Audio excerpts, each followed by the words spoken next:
அதில் எழுதியிருக்கிறேன். இந்த விநாயகருக்கு இன்னொரு பேரு கணபதி. கணபதியை கும்பிடக்கூடியவங்களுக்கு காணபத்தியர்கள் பேர். கணபதியை கும்பிடக்கூடியவங்களுக்கு என்ன பேரு? காணபத்தியர்கள். அந்த காணபத்தியம்ங்கிறது ஒரு மதம். நீங்க முதல்ல சொன்னீங்க இந்து மதம் சொன்னீங்க. இந்து மதம் ஒரு மதமே கிடையாது. இந்து மதத்துக்குள்ள தான் நிறைய மதம் இருக்கு. அப்ப இந்து மதம் சரியில்லை. உலகத்துல இந்து மதத்துக்கு அடிப்படை நூல் வேதங்கள் நான் சொன்னேன். வேற எந்த மதத்துக்காவது ஒரு அடிப்படை நூல் சொல்லுங்க பார்க்கலாம். அடிப்படை நூல், புனித நூல் கேட்கல, ஹோலி புக் கேட்கல, பேசிக் புக், சுப்ரீம் புக். அந்த புக்கை வச்சு அந்த மதத்தோட வேற எல்லா புக்கும் எழுதுவாங்க. அப்படி ஒரு புக் உலகத்துல எந்த மதத்துக்கும் கிடையாது. இந்து மதத்துக்கு மட்டும்தான் அடிப்படை நூல் உண்டு. இந்து மதம் நம்ம சொல்லக்கூடிய அந்த வாழ்க்கை முறைக்குள்ள இருக்கக்கூடிய எல்லா மதத்துக்காரங்களுக்கும் அந்த நூல் தான் அடிப்படை.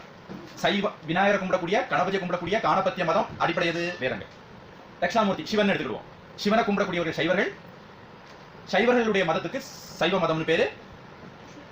அதுவும் வேதத்தை அடிப்படையாக கொண்டதுதான். விஷ்ணுவை கும்பிடக்கூடியவர்கள் வைஷ்ணவர்கள். அவர்களுடைய மதத்துக்கு வைஷ்ணவ மதம்னு பேரு. அந்த மதத்துக்கும் அடிப்படை வேதங்கள் தான். முருகனை கும்பிடக்கூடியவங்க, முருகனுக்கு இன்னொரு பேரு குமாரன். கௌமார மதம். குமரனை கும்பிடக்கூடியவங்க கௌமாரர்கள். அந்த கௌமாரர்களுடைய மதத்துக்கு கௌமார மதம்னு பேரு. அந்த கௌமார மதமும் வேதத்தை அடிப்படையாக கொண்டது. சூரியனை கும்பிடக்கூடியவர்கள் சௌரர்கள். அந்த சௌரர்களுடைய மதத்துக்கு சௌர மதம்னு பேரு. அவங்களுக்கும் அடிப்படை நூல் வேதங்கள்.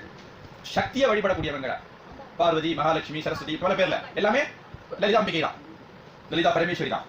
அப்படி சக்தியை வழிபடக்கூடிய அவங்களுக்கு சாக்தர்கள் பேரு.